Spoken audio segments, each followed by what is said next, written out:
saya sempat baca itu katanya pasal-pasal yang sangat krusial ya, yang juga menjadi persoalan paling penting yang termasuk adik-adik mahasiswa kita tuh minta itu pasal 353 sama 354 ya.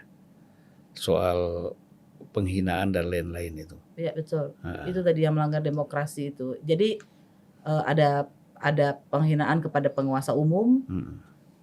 Dan itu bisa lewat elektronik seperti ini. Heeh. Kemudian ada penyerangan harkat martabat presiden gitu ya. Jadi banyak sebetulnya. Ya jadi podcast ini bahaya juga dong nasibnya ya. Sangat. Kalau misalnya pasal 353, 354 itu diterapkan betul-betul bisa diputuskan, saya kira bahaya. Betul, termasuk juga media elektronik ya, gitu, media cetak elektronik.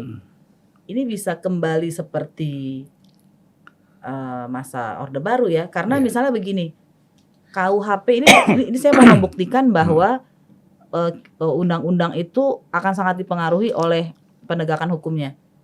Kan kitab undang-undang hukum pidana kita udah berusia 100 tahun lebih gitu ya. Tapi bagaimana pasal penghinaan diimplementasikan dari masa Soeharto berbeda dengan masa SBY, dengan masa Habibie, berbeda dengan masa Megawati. Yang melakukan semua adalah Polisi Republik Indonesia atau Kejaksaan. Pasalnya sama, diberlakukan berbeda. Ada presiden yang nggak tersinggung, dibiarin aja gitu. Ada yang sangat tersinggung. Itu saya sudah membuktikan bahwa ketika kita membuat sebuah pasal dalam undang-undang, apalagi kitab undang-undang hukum pidana, kita harus memikirkan juga kemungkinan nanti kalau diterapkan seperti apa ya, kemungkinan deviasinya bagaimana. Jadi masih sangat tergantung kepada personal ya. Pasti. Tadi kan presiden ada yang tersinggung, ada yang tidak, ada yang membiarkan saja, ya sudahlah, biarkan aja. Yang penting kita kerja dengan baik, kita buktikan bahwa kita memang mencintai rakyat ya, sebenarnya begitu ya. Betul. Jadi kan sebetulnya kalau di Indonesia ini rata-rata orang hukumnya itu nggak dikasih tahu bahwa hukum itu punya banyak dimensi. Jadi mereka percaya bahwa apa yang ada di dalam undang-undang nanti kalau diterapkan nggak akan berubah. Kalau berubah itu bukan salah undang-undangnya, itu salah penegak hukum. Tapi buktinya salah terus. Jadi masa itu salah aparat penegak hukumnya? Nah, ada lagi sebenarnya aliran yang lebih sosiologis yang mengatakan ketika kita membuat sebuah undang-undang, kita harus mempertimbangkan bagaimana kira-kira ini akan diterapkan gitu.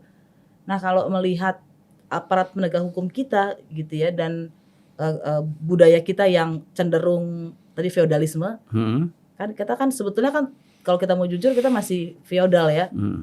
Kalau ada mahasiswa yang kritis, nanti akan dikatakan kamu kalau berbeda kamu nggak baca. Bukan justru orang berbeda itu karena membaca, dan orang yang tidak berbeda jangan-jangan karena dia nggak baca. Jadi dia nggak tahu itu berbahaya.